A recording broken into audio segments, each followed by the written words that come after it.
And well, let me talk now about curvature, because last time we discussed what the curvature is about, and geometrically. So we talk about curvature from geometry point of view.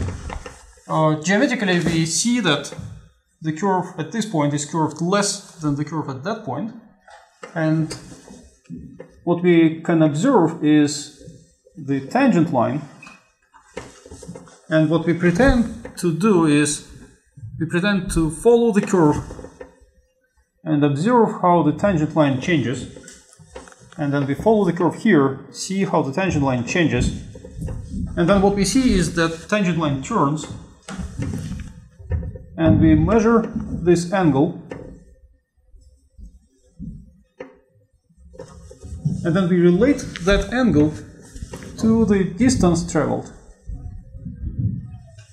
And we see that we have to travel a lot to make that change in the angle, and we have to travel just a little bit to make a comparable change of the angle, and that makes the difference between the curvature.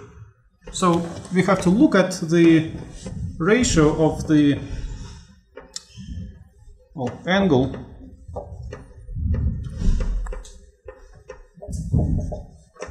between the tangent line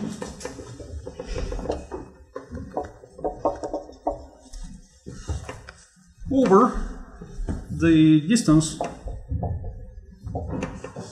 traveled.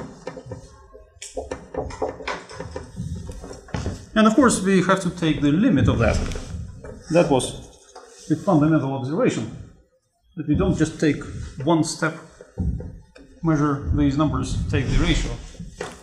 We take limit as what? As this distance goes to 0.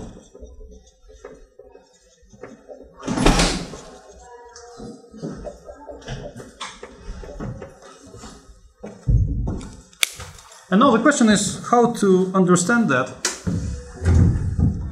And for us, I mean, the way of trying to understand something I'm promoting so far is by taking a different point of view on the same thing. Because we are in geometry now. We are trying to understand things geometrically.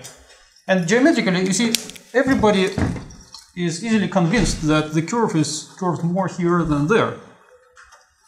So there is probably nothing else we can extract from purely geometric point of view. And the better understanding we can get is by relating this point of view to a different point of view.